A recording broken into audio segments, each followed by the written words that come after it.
We acknowledge the traditional owners of country throughout Australia and recognise their continuing connection to land, waters and culture. We pay our respects to their elders past, present and emerging. Welcome to This Song Is Yours, the podcast where we chat with some of your favourite artists, songwriters and producers to uncover the stories behind the music. I'm your host, Simon Fink, and today we've got a very special guest for you, someone who's been a fixture of the Australian and international music scene for decades. It is the much-beloved singer-songwriter, Ben Lee. Ben's career began back in the 90s with his band Noise Addict, where he was discovered by Sonic Youth and the Beastie Boys, and from there he launched a solo career at just 16 and has since then released over 20 albums, including the iconic Awake Is the New Sleep in 2005, which earned him multiple ARIA Awards. Known for his eclectic style, Ben has worked with artists like Ben Folds and Ben Queller, and even at one point ventured into acting. Now, these days, he's also running a creative company called Weirder Together with his wife, actress Ione Skye, and they host the Weirder Together podcast, which we'll also link in today's show notes. Ben has just released his brand new record, though. This one's for the Old Headz, and it's another collection of songs that see him return with his signature optimism and charm. In today's episode, we talk to Ben about the songwriting behind This One's for the Old Headz and what it's like to release music on your own label. We also dive into his creative processes and what it means to wear both the artist and record label owner hat in today's industry. This is a really special conversation, one I could have easily continued for hours, so I want to say a big thank you to Liv for her help with today's episode. Now, don't forget to check out the show notes where you can purchase Ben's new record, find out about his upcoming tour, and listen to the Weirder Together podcast. While you're there, make sure to visit our website and follow us across all socials to stay updated on new guests. Now let's get into it. Here is our conversation with Ben Lee. Baby, I really, really want to be positive energy, but living in reality is getting kind of heavy. I can see it right there. Please welcome to This Song Is Yours, Mr. Ben Lee. Ben, hello. Hello, hello. How's it going? Doing very well, thank you. How are you today? Yeah, I'm good. I'm really good. That's good to hear. Whereabouts are we finding you? It's a very white room where we've found you today. I'm in Sydney. This is sort of our little podcast / my wife paints here. So there's like an easel set up. There's, I don't know, we're just kind of like it's our little extra study room, little work room. I love that. There was actually, when was it? I think only last week, there was a lovely little article. Was it in Domain about the house right. In the studio? It's interesting being, we live in a little bit of a, I guess, conservative neighborhood. It's like it's like a little fancy. So we're trying to bring a little artistic flourish to it without getting run out of town. It seems to be going okay. They're not after us with pitchforks yet. That's good to hear. Well, hopefully that doesn't kind of take place. Obviously, a fantastic article. We will put it in the show notes for the podcast, but we're not here to talk about real estate with you, although more than happy to if you'd like. There's a brand new Ben Lee album out at the moment. It is called This One's for the Old Headz. Firstly, congratulations on this new record. Thanks, man. It's so funny these days, because the album release is like the end of a campaign almost, because you drop all these singles as you go. But because I still love making albums, it does feel I am noticing like people enjoying listening to it front to back and really understanding, I guess, it's not a strict narrative, but like what the themes are and what the vibe is of it. It is fun when the whole album comes out. 100%. For yourself, you've been in the industry for a hot minute now, I want to say. You know kind of how this all goes. I think, what was it? Over the weekend, we had a quick count. I think including some collaborative records, there's 18 studio records under your belt. So it's a decent innings. Yeah, sounds right. It's funny because in some ways I think that's not that much, but I measure myself against like Guided by Voices. So it's like, I'm never going to quite make those numbers. But yeah, I think of it like 3 decades, 30 years to have done 15, 20 records. Like, it's more about the consistency of it than it being a particularly high amount of work. Do you know what I mean? Like, I think the thing that a lot of people get scared off from is the consistency, like the commitment of just sticking your head down again and just getting back to work and making another one. Because each project, I remember seeing this interview with Ron Howard on my Facebook feed. It was like his masterclass kind of thing. And he said, every project, if you let it, will find its way to breaking your heart. And I think that's really true in that it's an inevitably heartbreaking process. Obviously, it's also validating and there's victories along the way and all of that. But it's a thing. Every time I start writing an album, I throw myself back into it with a feeling of almost dread, like, oh man, here we go again. I got it, but I have to do it, but I still dread it. It's actually super interesting to hear you say that, because I feel like that's not maybe spoken about enough in terms of prolific songwriters like yourself. Like, as I said, quite a few albums out, that there is this element of, obviously it's something that you love to do and that you do very well, but yeah, that there's that other side to it where it's like, oh gosh, like it's almost like packing up the lunchbox and getting ready to go to school or to work, I imagine. Yeah, it's like something between that and an alien abduction, because there's an element of it where part of what I'm resisting is how out of control it feels to be inspired. Inspiration is scary, and it demands attention and it demands commitment and surrender and all these kind of feelings that are just sort of like scary. So it's more like when you get this feeling of, you know, that feeling you get when you know you're going to quit a job or ask someone out, or it's like you have a feeling that you're about to do a big thing and it's a bit like, oh, I wish I didn't have to, but I have to because I feel it. Well, look, we're all the more lucky for the fact that, apologise, you have to go through the feeling, but we obviously get to reap the rewards of that with this new record. It is the first solo record, however. I think you've released under your own imprint before, but this is the first under Weirder Together, which is, as you mentioned, the collaborative project between yourself and Ione, your wife. Has it differed this time around yet again in terms of having to organise things and having to, I guess, be your own label head, you know, management, all that kind of stuff with the album rollout as well? Yeah, I mean, I've self-released things like, say, like the Ayahuasca album or the Beers for Beer album, but those albums were so deliberately tangential and they didn't feel like I was trying to give them the chance of being like a radio hit or something, whereas with this one, it's not that I have expectations that my record's going to be some like massive platinum record, but I want it to be in competition. So there's a lot more expenses where you're like paying for videos and nowadays video content is like just bigger than it's ever been, more important than it's ever been in a lot of ways. So I think I just shouldered a lot of financial risk. But the thing that's interesting is that, you know, more than ever now, like my income mostly exclusively comes from playing live. So in a way you're investing in an album which creates narrative and excitement and people coming to the shows, but you hopefully are making that money back on the live side. So it's just interesting. Like, even though it's running my own label, it's also sort of just like reinvesting in my live career in a way. 100%.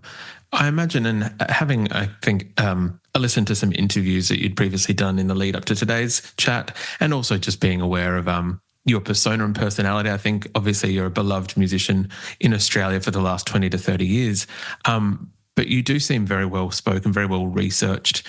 And I imagine that for you, it wasn't kind of all new things coming to that side of it in terms of I imagine that although signed to a major, signed to an indie, your own label, whatever it may be, that you would have kept abreast of things going on in the industry and I guess how that model has shifted over the years or over the last 20 years.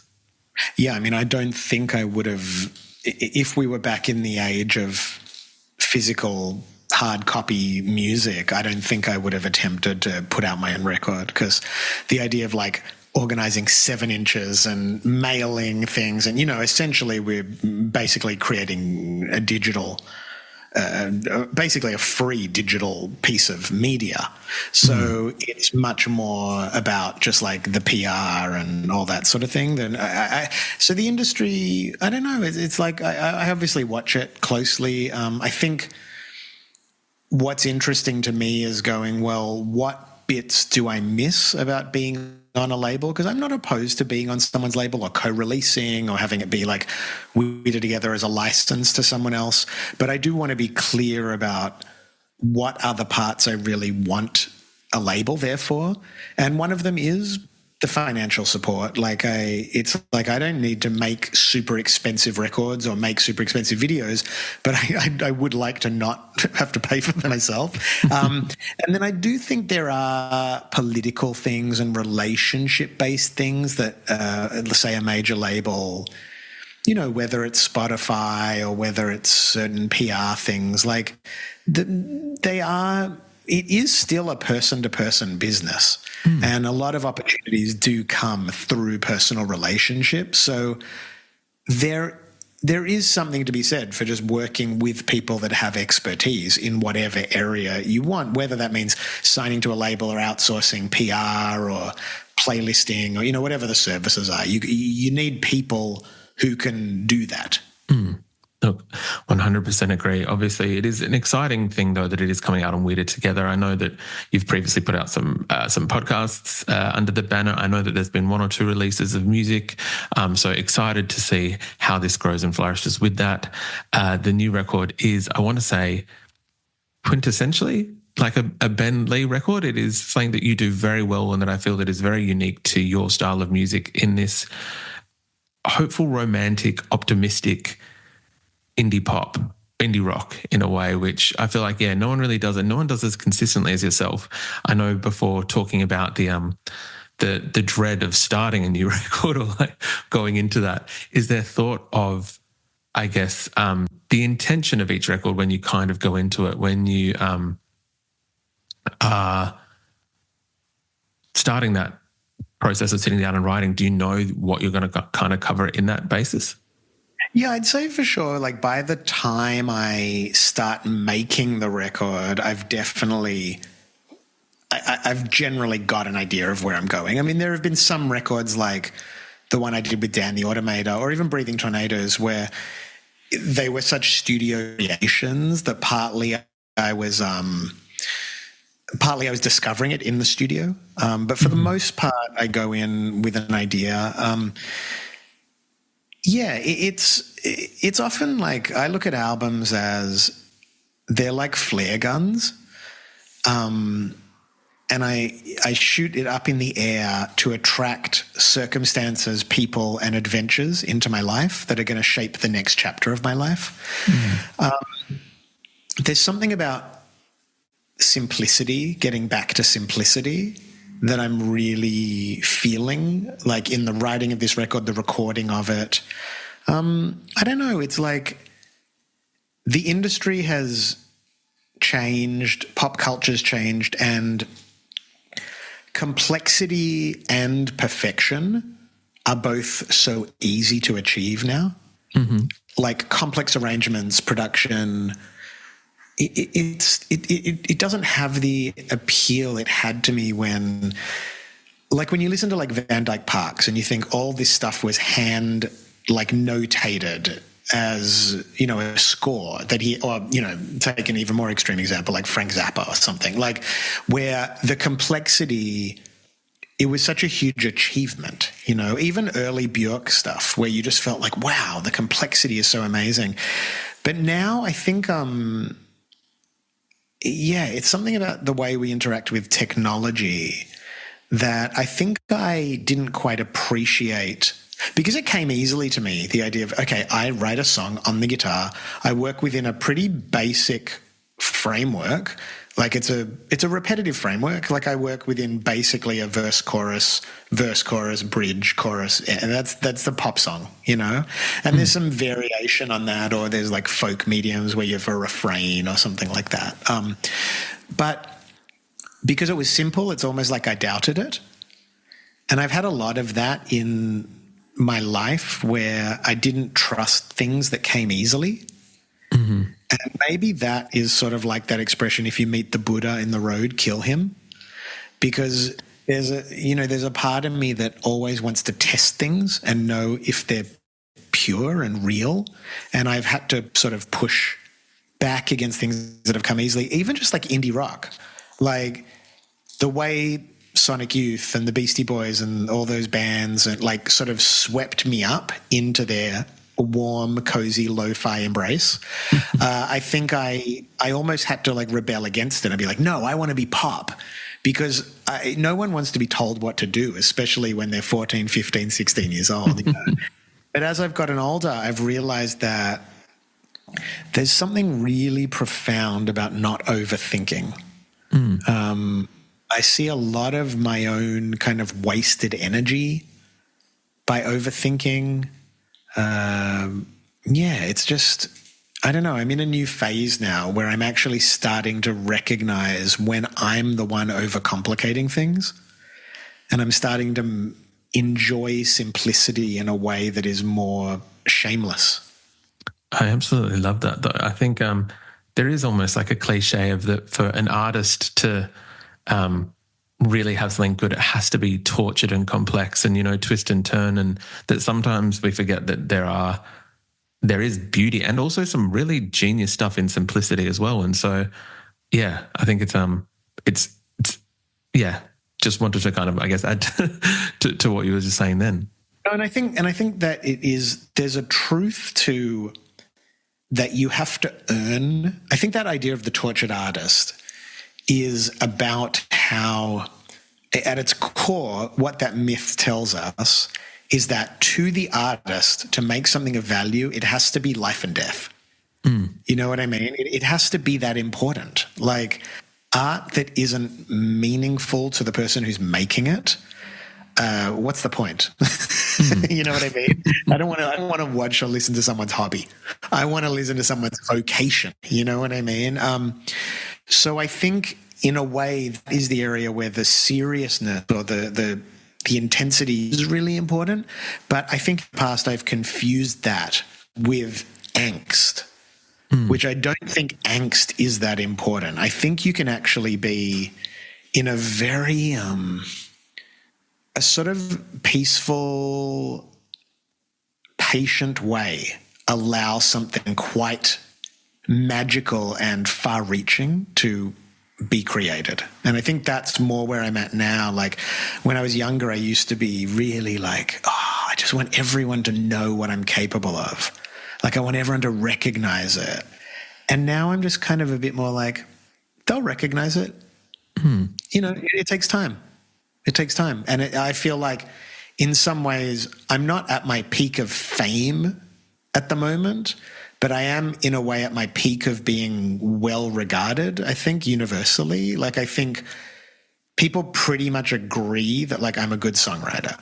They don't have to say I'm the best one. It's like, but I'm a good one, right? And it took me like 3 decades to really have that be sort of unanimous. So I'm okay with being patient. I'm okay with it. It's not it just, that intensity of like it has to happen now that's sort of faded away. I absolutely love that. I was wondering whether you might, I guess, then indulge us in one of the tracks on the record. I feel maybe kind of plays a little bit into that in terms of look, it was my favorite track on the record, so I'm sorry I'm being a little bit self-indulgent, but Don't Stop Loving Too Much was... Oh, man, it's so funny. That song is a lot of people's favorite, and it's one of mine too. Really? Yeah. Yeah, it's funny. Like, I've actually done... I did a little bit. I hired this guy, Russell Thomas, who worked on Catch My Disease, taking it to radio. He does like commercial radio plugging, and he's like, that song, let's take that in November to commercial radio. And it's like, you know, whatever it is, like track 8. It's like an album track, but it does have something about it. For me, and like, this might totally be wrong, so it's only one man's opinion, but there was something in that track that gave me almost like a spiritual successor to Close I've Come from Awake Is the New Sleep, that there was something in that song, I don't know what it was, almost what we talked about at the start. Guitar, maybe? Yeah, it could be. It is what we discussed before, like the fact that there's this optimistic kind of romanticism in these songs about being vulnerable and about the payoff of it. And I think that's maybe where that power in it lies. I could be very wrong, so I can only speak for myself. Can you talk us through where that song came from, I guess, or what inspired it? Well, what's so interesting about that is I was just listening to so much, like, I guess you'd say power pop, like Teenage Fan Club, The Replacements, Big Star, The Raspberries, just, like harmonies, guitars, like just thinking about wanting to write a song, like, and the chord sequence is totally ripped off from Teenage Fan Club. I just wanted to write a song like that. And so in a way, it's funny because for me, my career started with this song called I Wish I Was Him, which was a song about fandom. And in some ways, one of the purest sides of me is that I'm a massive fan of stuff. And I think that's like Weirder Together itself is about me and Ione as fans, like as being fans of other people's work and people in our community and creativity. So I think maybe part of what animates that song is that my fandom for the kind of music I was trying to make is really clear. As far as the writing of it, I labored over that song quite a bit. I feel like that we're going to need a course correction. I read an interview where John Mayer used that term, and I thought it was funny because it's like an economics term, and I do think that is interesting that someone like that who is very successful in show business, I think, does have a firm grasp of the principles of capitalism. But yeah, I just thought like there's something about that message. Don't stop loving too much. Like whatever happens, the way you get hurt, the way you get disappointed, the successes, the failures, just refuse to give up. There's something about that is fundamental to what I have to say as an artist, like what I have to offer my audience. Like I think when I think about what emotions or mental states I would like to engender at my concerts, courage is a really big one for me. Like I want my audience to feel brave after hearing my music. And a lot of my music is like, it's sort of warrior-like in a way. It's hard to explain. Like a lot of my work is like about courage and vulnerability, but that takes courage. So that tune, yeah, there's a lot of things I really like in it. And there's another bit in that about where I said, fast forward till it gets to the funny bits, till everyone knows where the money is. Those are real little. They're like Tom Morgan lyrics. I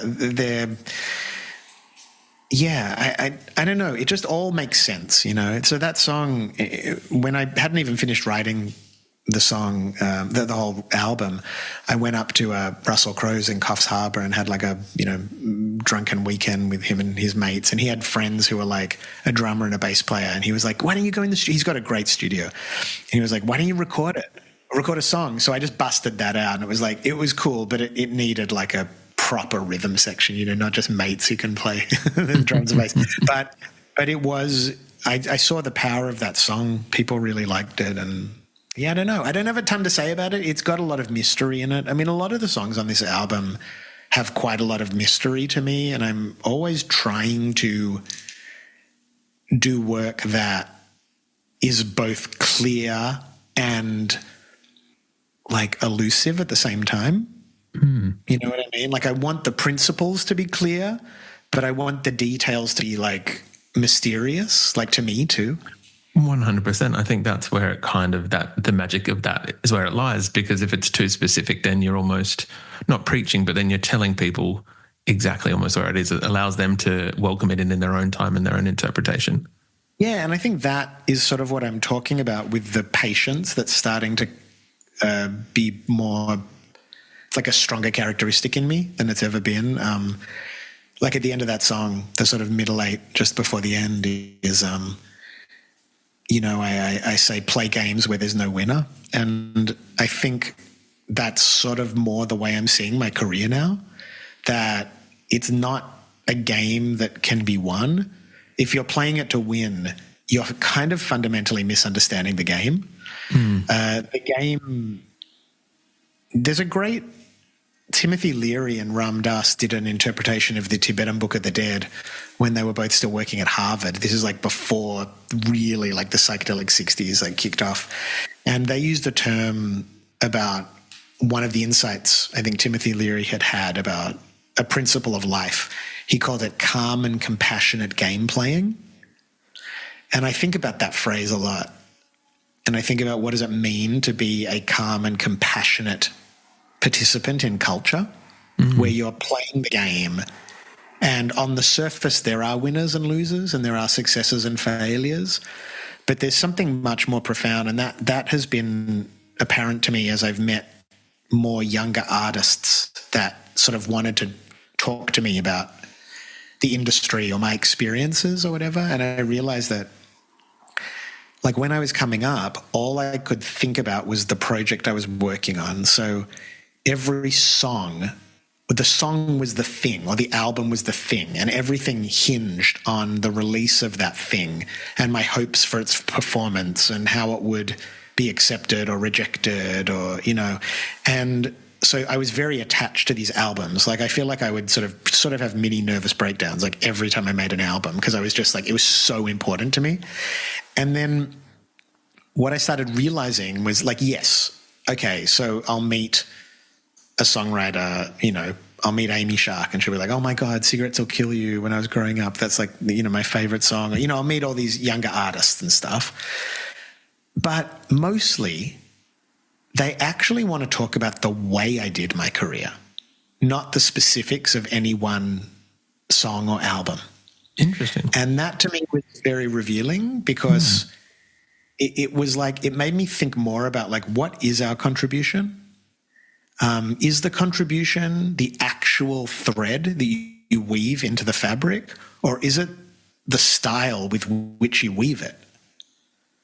You know, and I've started to think more that the integrity, and this is like a punk rock thing, like the integrity is in the way you do it. Obviously we want to make great work, but doing it with style, doing it with joy, doing it with playfulness, doing it with that type of rebelliousness where you are, hey man, I'm in my space. I don't care that the ship is all, we are in an industry where the ship has already hit an iceberg.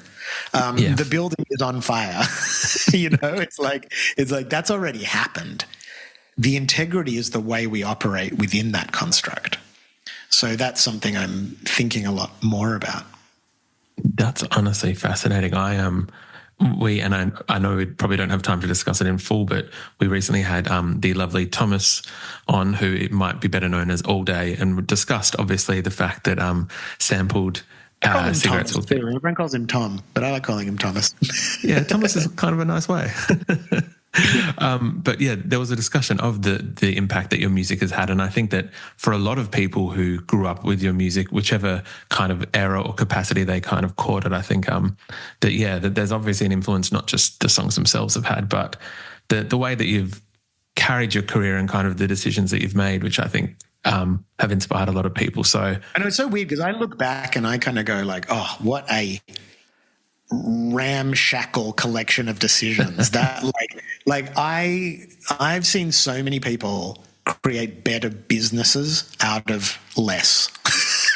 Like in terms of how many songs I have that are part of Australian culture, say, like I can play a festival and play probably 6 to 7 songs that even if you don't know they're by me, people in the crowd are like, oh, I know this one. I forgot about this. Something borrowed, something blue. You know, Love You Like the World's Ending. Like they know these songs, right? And I have yet not able to fully turn it into, like monetize it into a functioning business until semi-recently, which is like a long time to be just like rolling the dice for, which is kind of how I've done it.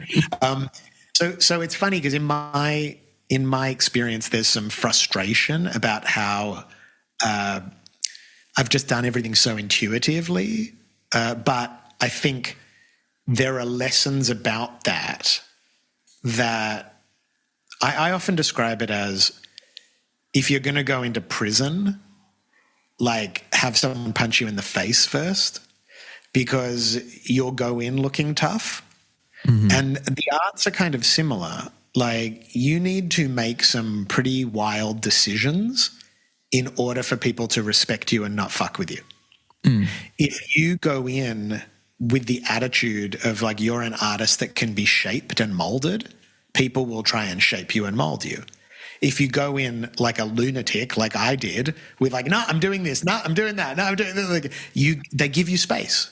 You know what I mean? And so that, in a way, I'm really grateful for that. But I also look at like some of my peers and I'm like, damn, I wish I'd had a little bit more practical business sense.